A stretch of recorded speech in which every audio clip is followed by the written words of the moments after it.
আজ অনেক দিন পর আবার একটা রান্নার ভিডিও নিয়ে চলে আসলাম। আজকে যে রেসিপিটা শেয়ার করব সেটা হচ্ছে কাবলি চানার একটা রেসিপি। তার জন্যই প্রথমে কাবলি চানাটাকে আমি ওভারনাইট ভিজিয়ে রেখেছিলাম এবং কুকারে সেদ্ধ করে নিয়েছি। আর বুঝতেই পারছেন এই সমস্ত ইনগ্রেডিয়েন্টসগুলো আজকে আমার রান্নায় লাগবে। প্রথমেই আমি একটা গুঁড়ো মশলা তৈরি করে নেব।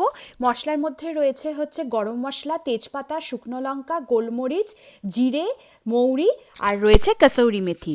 সব কিছুকে হালকা করে ভেজে একটা গুঁড়ো মশলা তৈরি করে নিয়েছি।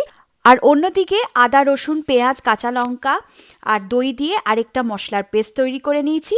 এরপর কড়াইয়ে সাদা তেল দিয়ে তেল গরম হলে তাতে গোটা জিরে ফোড়ন দিলাম, সাদা জিরে। এরপর আমি আলু দিয়েছিলাম, আপনারা চাইলে আলু নাও দিতে পারেন।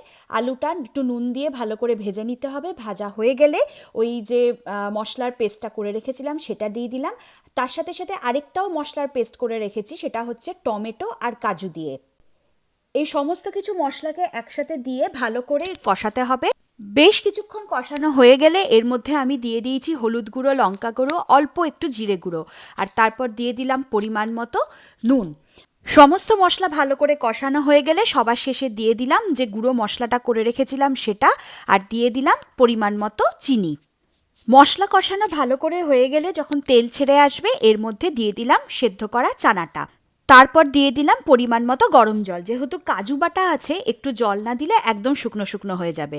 ব্যাস, এরপর ওপর থেকে ধনেপাতা ছড়িয়ে দিন আর কাঁচা লঙ্কা দিয়ে দিন, তাহলেই আপনার দই চানা একদম রেডি। শীতের রাতে গরম গরম রুটি বা পরোটার সাথে খাওয়ার জন্য এই দই চানাটা কিন্তু অবশ্যই বাড়িতে ট্রাই করবেন।